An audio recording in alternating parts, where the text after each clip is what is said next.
Hello, everyone, and welcome to Patriot Underground. Today is October 2nd, Saturday, October 2nd, 2021, and I am absolutely thrilled to be joining you today, or to have you join me, I guess is probably a better way to look at it as I drive around and drink my coffee. It is a beautiful Saturday morning, and I am very, very blessed to be having an opportunity to speak to all of you again. And I really do appreciate the folks who have been asking me when's the next when's the next podcast, and telling me that they really are looking forward to hearing my thoughts and my analysis. So I really do appreciate that, and you folks really touch my heart. So here I am, and I'll hopefully deliver the goods today. So it's Red October, and this is really the month that all of us have been waiting for. I think in a lot of ways this whole process, I mean, even though there have been other dates and other times and other moments that we've been really just crossing our fingers. I mean, pretty much every day we're crossing our fingers, hoping something happens. But this month, October, is a biggie, and everybody can feel all of the forces starting to converge. And I've talked about a lot of these forces. In my last podcast, of course, I was talking about all of these different cultural markers. And I think, as I've been reflecting throughout the week, I really do believe that our culture is starting to shift in the right direction. And it is going to be a slow process. It's going to be, I mean, it's been a slow process. It's been painstaking, let's be honest. And, basically, everywhere you go, I mean, everywhere you've gone for the past several years, trying to find some semblance of morality and decency in popular culture. I mean, you were pretty hard pressed to find it. I mean, it was all just toxic sludge and poison everywhere. And it just got so bad that people turned away from it. People didn't want to be propagandized when they were in the process of looking for entertainment. And that's what the sporting industry did. And of course, that's what Hollywood did. It's what they've always done. I mean, Hollywood started out nice and wholesome back in the 50s to hook everybody, to lure you in. And then gradually, it just got worse and worse and worse. But I can remember even when I was growing up, I mean, the TV shows and all of the things that people watched back in the 80s, back in the 90s, and certainly before that. I mean, yeah, there was a lot of garbage on TV back then. Don't get me wrong, but there was a lot of really good stuff on TV. There were a lot of really shows with some positive messages, and as time went on, it just all got flushed down the toilet. All of this garbage started to get more and more prevalent, I guess, and even popular. It's sad to say. And then, of course, reality TV came along, and I think really that was, for me, it was really the final nail in the coffin. I mean, once reality TV came on and became really popular, that was more or less the time when I kind of started to move away from TV.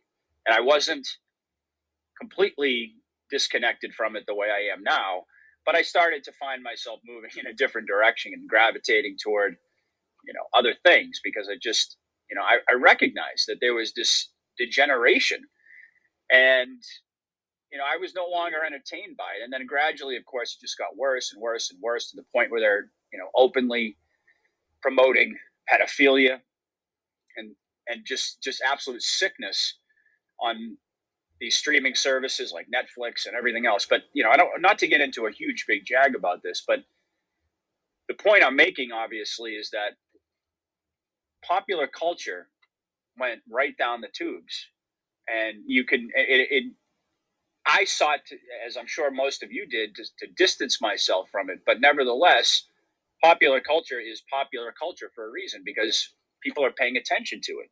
It's popular. And I think that's been one of the greatest sources of frustration. And I mean, I know for me it is, knowing the truth and coming to understand through all of my research what's really going on in the world, and distancing myself from it. It's been, and then watching, and witnessing, not watching the actual shows anymore, but witnessing, what's on TV, and, what's out there in the sporting world, and all of this garbage that used to be totally different. And now what we're starting to see, and it's getting, I mean, there was just yet another example I think it was yesterday or the day before, of another NBA player, and his name escapes me at the moment, but I posted this video on my Telegram as well. Another NBA player coming out and speaking truth and common sense. And folks, really, that's what it all comes down to. The only thing that matters is truth and common sense. That's what we need. That's what is going to unite Americans. I really do believe that. And also I do believe that what's really going to unite us is going to be the children and the revelations and the horrible things that we learn, or I should say that the rest of the world learns, or we already know, at least in some detail. I think that is going to be probably the biggest uniting force for everyone in the entire world. I mean, I was talking to a friend about this yesterday, and we were basically talking about this issue. This is the one friend that I have, I think I've mentioned in the past. In fact, I know I have, that I can actually have these conversations with. My only friend, really the only person in my life that's awake. But anyway, we were talking about the children and the hardest, most ruthless, most brutal criminals in the maximum security prisons, even they have a code that you don't touch children. I mean, even the worst among us, despite, aside from these monsters who actually do this to children, the worst amongst us even have a code. Even they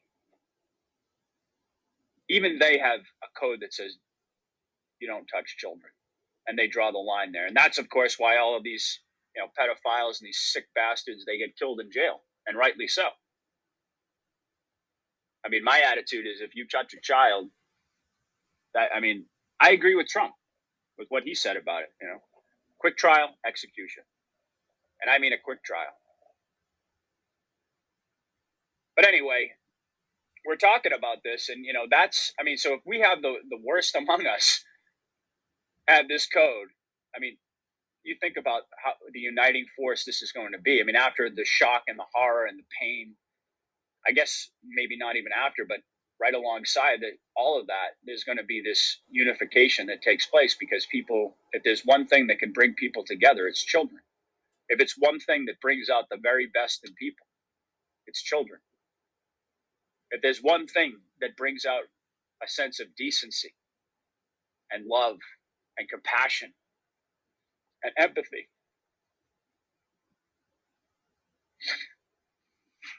I'm sorry.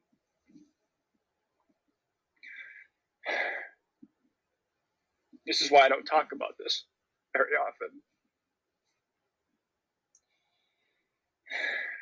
It's children.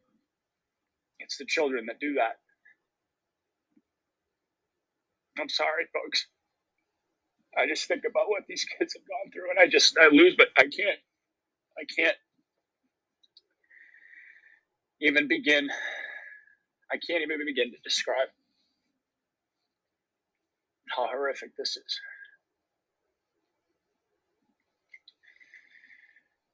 Anyway,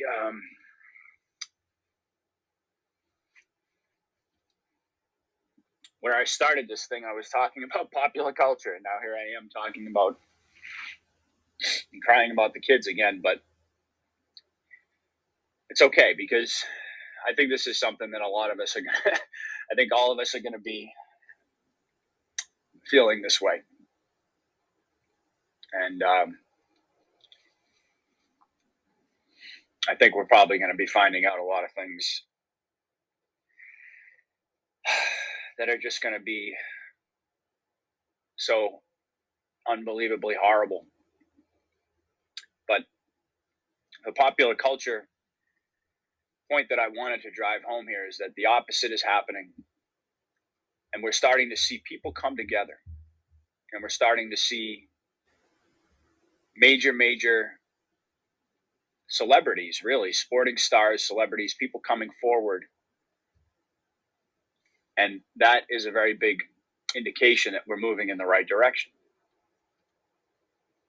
Because I think that people understand more and more as this pantomime unfolds, because they may not understand it's a pantomime, but more and more people understand what's at stake. And they realize that freedom is what binds us all together. You know, the ethos of freedom, the ethos of being an individual who has rights that are inalienable. And people are rediscovering that concept because in America, you know, we've been very, very blessed in America in a lot of ways. I mean, sure, we've been cursed, we've been economic slaves, and it hasn't been all cupcakes and rainbows in America. Don't get me wrong, but we've been very blessed in the sense that, you know, we haven't had to fight for our freedom in a very long time.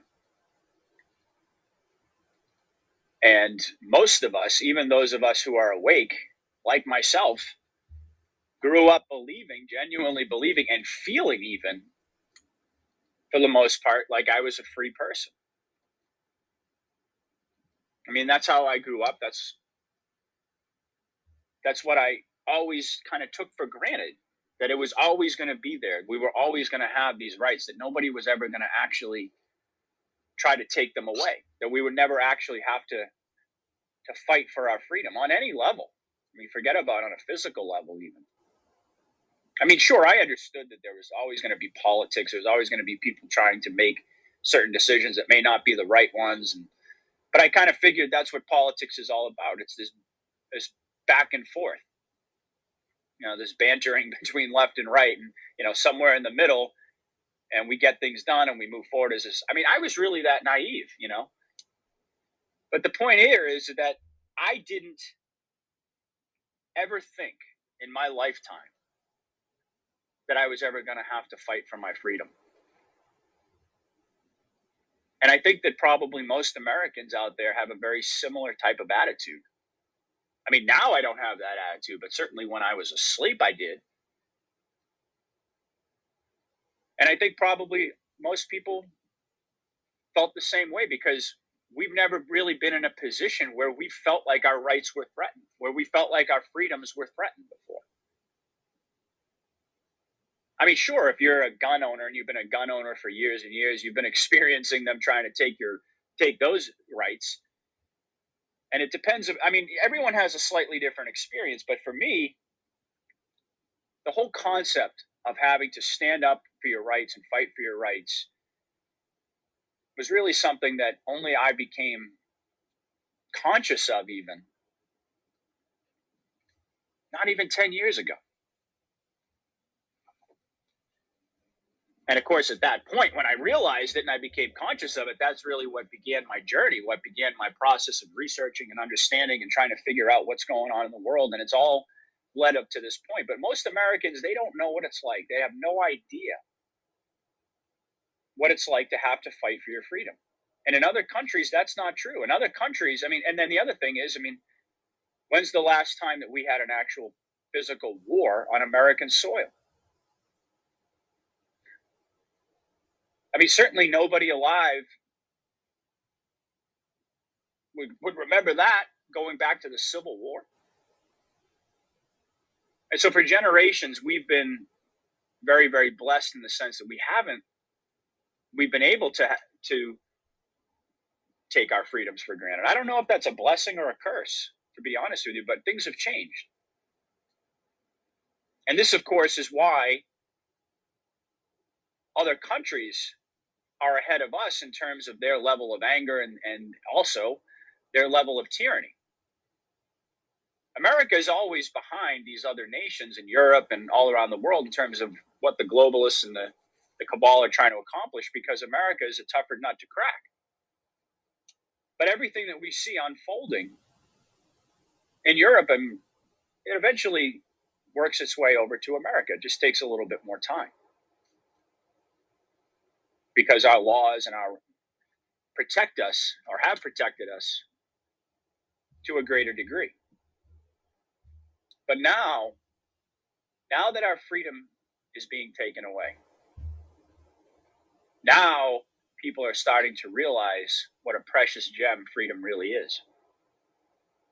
and how easily it can slip away. And this is just one element of probably a million different things that people are going to come to identify as truths associated with the Great Awakening. They're going to understand how important and how precious a jewel of freedom really is. And not only that, they're going to understand that some things are worth fighting for. And you have to fight for them. And people are going to once again rediscover. We're going to live through the process of having to rediscover and having to fight for our freedom the way that our ancestors did. People who understand what it's like to lose something, people who have been through hell, they have a survival instinct that kicks in. I heard 107 talking about this not too long ago. That when you've been through hell and you've lived through a and we're not even necessarily talking just about a political situation here. We're just talking on an individual basis. People that have been through some severe traumas in their life and survived them, they come out, not only do they come out stronger on the other end in a lot of ways, but they come out with a survival instinct that kicks in. And I think that all of us have that survival instinct. It just takes time. I think for certain people, it just takes a lot longer for that survival instinct to kick in. But for people who have been through hell, our survival instinct kicked in a while ago. And I think that's what's happening all around the world, is that what we're witnessing is the survival instincts of humanity starting to awaken. People are starting to realize what's actually occurring. And the magnitude, this is another thing that I was talking about with my buddy last night. The magnitude of what we're witnessing, this criminal act against humanity, this attempted genocide, is so massive that people have a difficult time. I mean, that's putting it mildly. People simply can't believe that anyone would do this to humanity, would perpetrate a crime like this against humanity.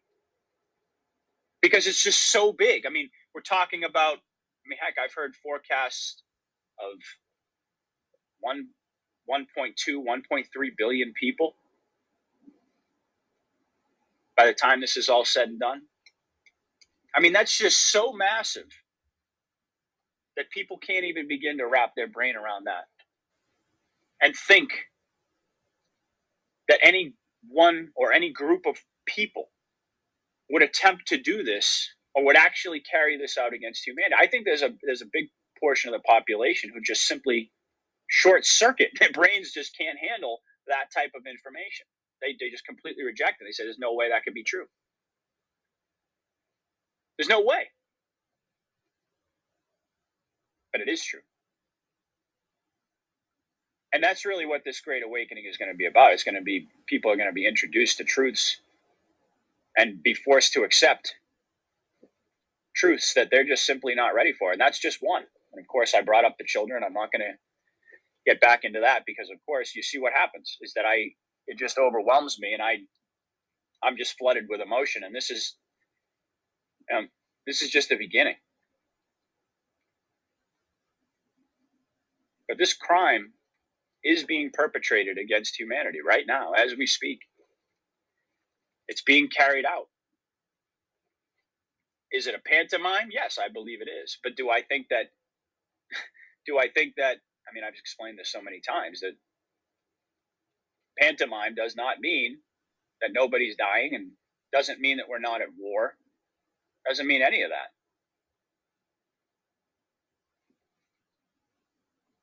What it means is that we're in a situation right now that's been engineered by the White Hats because it was the lesser of two evils. It was either this, knowing that the public was completely conditioned well, not completely, but a massive portion of the population was completely conditioned by the mainstream media to believe that the thing that goes in your arm is the only way to approach this type of a situation, and is completely living in fear and everything else. I mean, they knew that this had to unfold this way. But still, at the end of the day, we really could be witnessing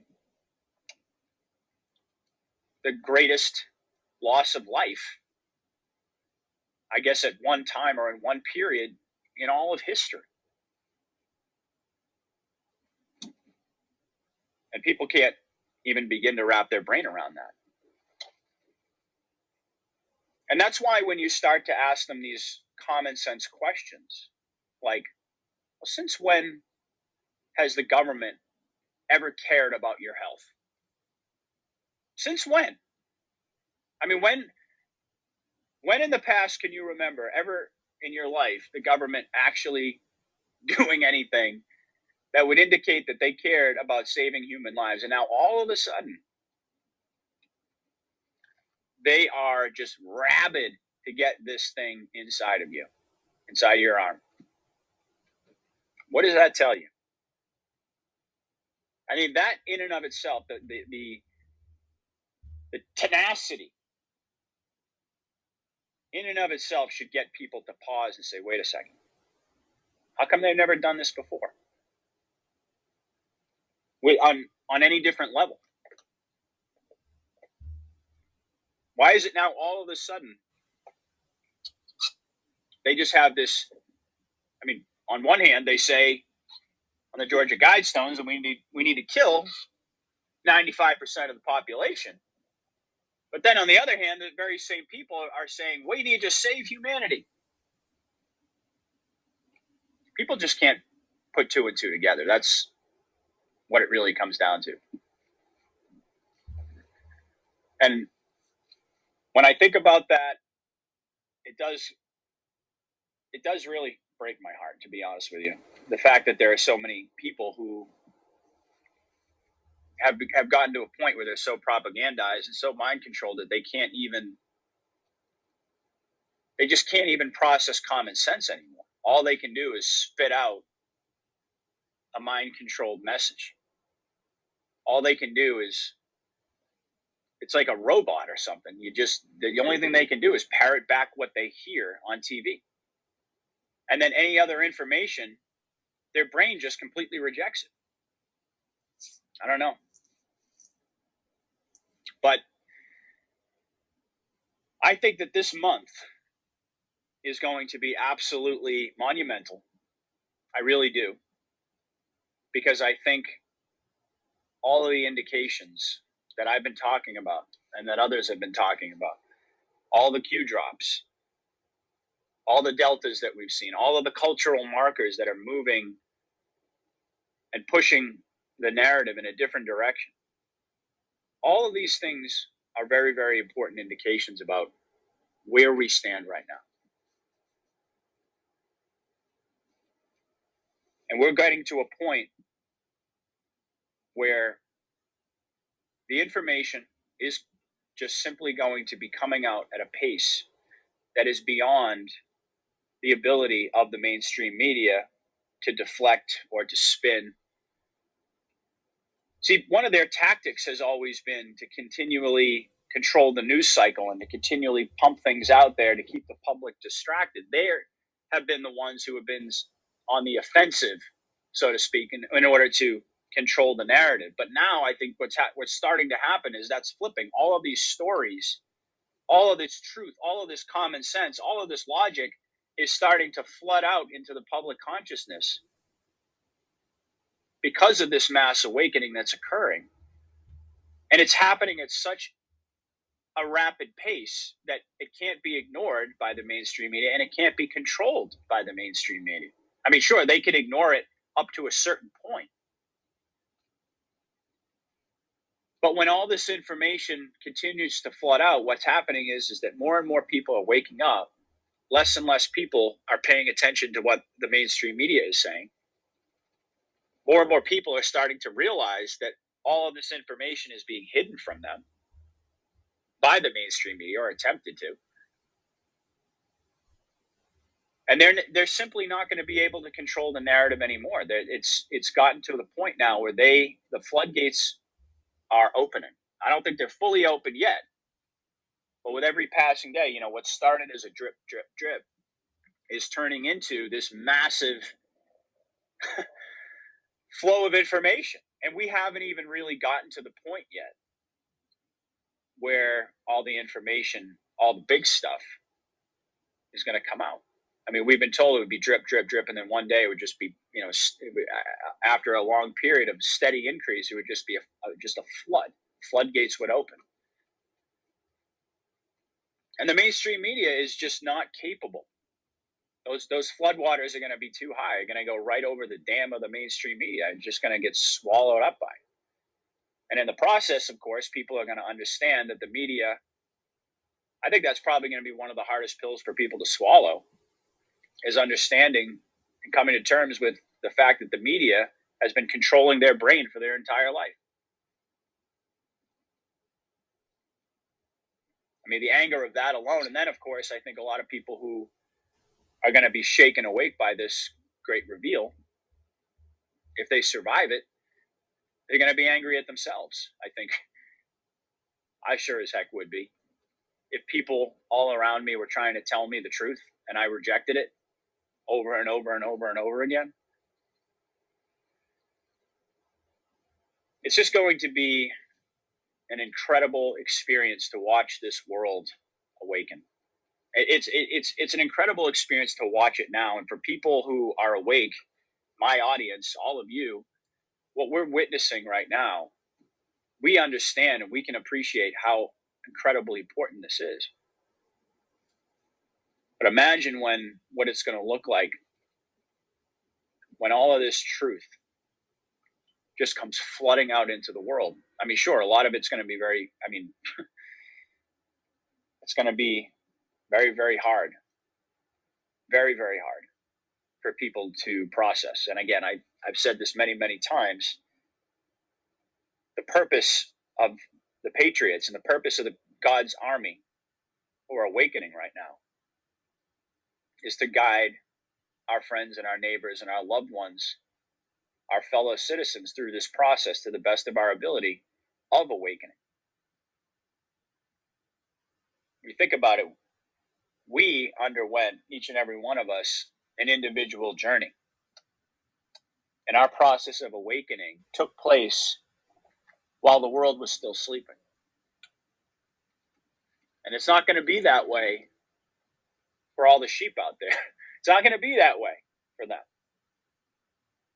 This is going to be a hard, hard process for people.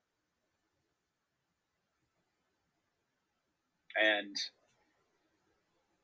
this is where God is going to really need us to step up and to step forward and to take a leadership role and to help people come to terms with the realities that we have already come to terms with. We're going to be the ones who are going to lead folks out of the darkness and into the light. With knowledge, with understanding, with compassion and empathy in our heart. I mean, sure, as much as I rage against these people, our friends and neighbors,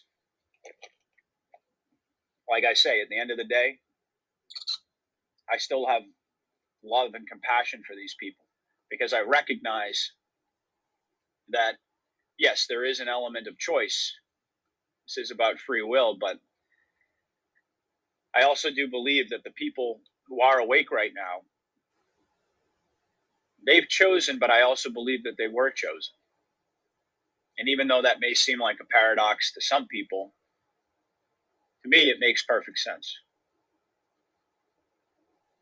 Yes, our free will ultimately is going to dictate everything in our lives.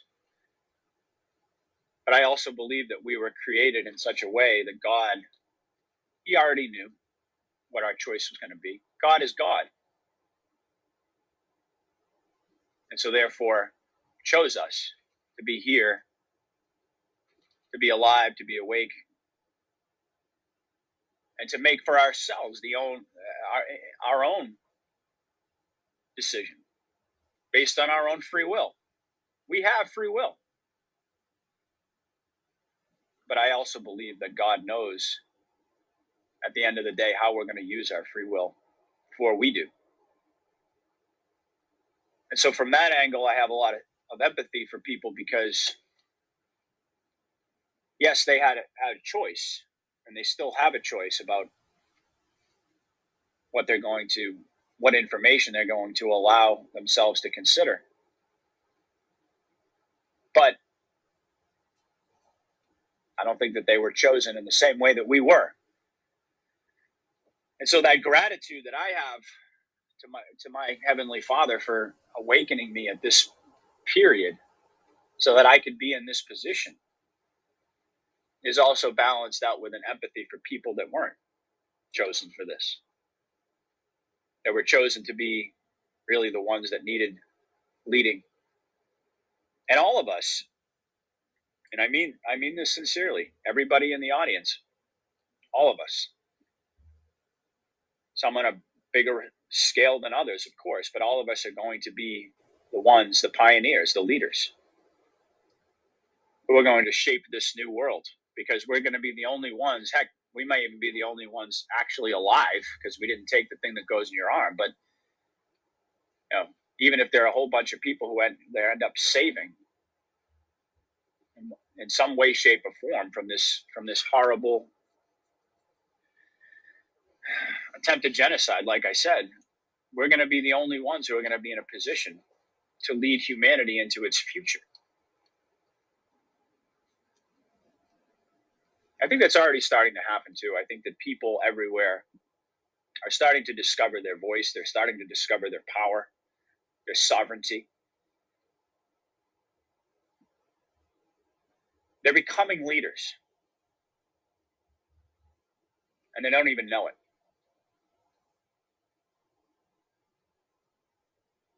These times that we're living through are forcing us to become leaders, because we understand what's coming and we understand what's going to be necessary for humanity. That's part of the reason. I mean, I never really looked at myself as a leader because I've never really been a leader, maybe in certain contexts and things like that. But on a personal level, the way I looked at myself, I never considered myself to be a leader.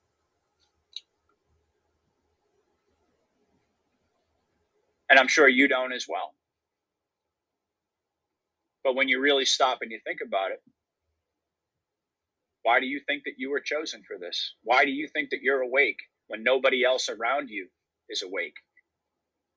Why do you think that you've had to go through years of suffering and pain and being rejected and being basically just persecuted for telling the truth? You think that this was all just so that you could go through your life and be miserable and feel like a fish out of water? Maybe at one point I believed that, but I certainly don't anymore. And I believe the people that came before us that never lived to see this moment that we're going to witness, their role was to pave the way for us, the generation that would actually be the one that would lead humanity into its just quantum leap into the future and be called upon by God. I mean, you think about this, it's just unbelievably powerful to be called upon by God, to be chosen and anointed to lead humanity, our brothers and sisters, into a new future and a better world, and to lead the process of healing for so many people and understanding and teaching. Folks, there's no greater honor. And I don't mean this, I'm not applying this just simply to myself. People understand that. To be honest, folks, I'm a pretty humble guy. When I read the things that people say and the comments and everything else, I think to myself sometimes, are they talking about me? I never imagined that I would be in this position. But the point is that I'm not applying this simply to me. I'm applying this to all of you, because while you may never have a podcast or while you may never do or contribute in the way that I'm contributing or in the ways that other people are. I mean, certainly I can't contribute in other ways that other people are contributing. We all are uniquely tailored by God to serve a specific purpose. And we're coming into our power. We're coming into our understanding of what that purpose is. We're discovering our own power because our entire lives we've been led to believe that we have none. Our entire lives we've been led into dependence on the system. But the truth is that we've always had, and humanity has always had the power. We've always been the ones with the power. They just use their dark magic and their poison on us. And over generations,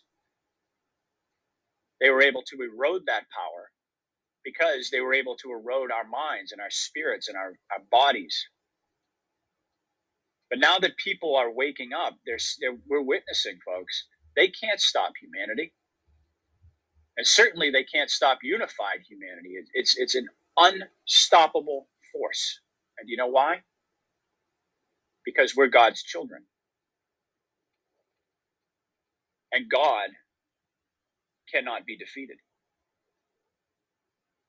and will not allow the destruction of his most dear creation.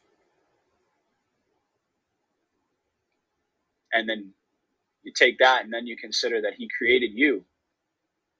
And the way that he created you and all the trials and all the tribulations and all of the, yes, imperfections and all the things that you were created as were to serve a specific purpose for a specific reason. You see, God does not make mistakes. He's perfect. And our lives are anything but perfect from our perspective because we have to go through a process. We have to go through a journey, a discovery, and come into our true nature. But see, God already knows the end game. He already knows where this is going to all end up, how we're all going to end up, how we were all going to rise to the occasion, how we were all going to come together and learn to love each other again and learn to trust each other again and to identify a common enemy. God knew that his people were up to the challenge, but he also knew that certain people needed to be awakened pretty far in advance to prepare them for the role that they were going to play in the Great Awakening and beyond into the future. Because I believe that for thousands and thousands of years, after all is said and done, they're going to be talking about this generation and what this generation did and how we changed the world, how we saved the world, and how we led the world and our people all over the world, how we led them into a new beginning. I mean, you think about the enormity of that. Amidst the backdrop of all of this chaos, amidst the backdrop of all of this insanity, it's very, very important, I believe, because you can get caught up, and I get caught up a lot of the time too, just with everything, all the information cascading out. You know, a lot of it's bad, a lot of it's good, and you just get so wrapped up in it that sometimes it's hard to remember the big picture. And I think it's important to remind ourselves of why we're here and what we're going through, and that every time we experience what we feel is a setback or what we feel is a gut punch, because we know those are coming. And in the end, I mean, this is a fight, and it's a fight to the finish, but it's a fight that God wins. And regardless of what the real truth is about how this war is being fought and how it's going to end up, regardless of the details of how everything unfolds, God wins. And we're on the right side of history. And we were courageous enough, all of us, to stand for the truth when nobody else would, and to never allow ourselves to be bullied into accepting the lie. We never allowed that to happen. And because of that, I believe that God saw fit to put us in this position. And it's quite an honor, folks. I have to be honest with you. I've said this a lot lately because it's really been on my mind. And the longer time goes on and the more I'm experiencing my own personal journey and sharing it with you, the more profound it really all becomes. And the more I reflect on how amazing this journey has been, and it's really only just the beginning. And it's just such an honor. It's such an honor. So thank you for listening. I really do appreciate it. Please let me know what you thought about today's coffee chat in the comments. Make sure you subscribe to my multiple platforms. Again, I'm on YouTube, BitChute, Rumble, and Podbean. And please do everything that you can to support the show. Share the links, spread the information, and God love and God bless you all. I'll be back soon. Patriot out.